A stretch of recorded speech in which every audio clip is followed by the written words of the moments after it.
Haiti is in the doorstep of the United States of America. The people who should take responsibility are that before you consider people coming from the African continent, should people living in North and South America or in the Caribbean. And you should be reminded that Opio and I, you are right. South Africa has been to Haiti with a navy. This decision to take Kenyan policemen to Haiti, a country which is led by gangs, we should be extremely careful. We should be careful. The Haitian are our brothers.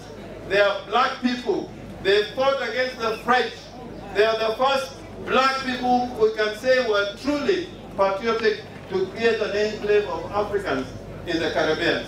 But we are not going to accept using Kenyan blood to fight on the doorsteps of the United States of America just to please a president who really is not matured in international diplomacy and the ways of the world.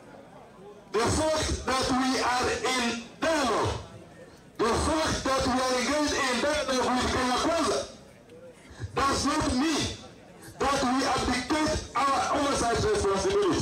Yes. We must continue to put this regime in check, even as we continue dialogue with them.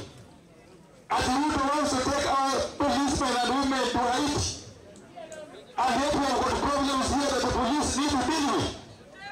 He wants to use our policemen and women as guinea pigs.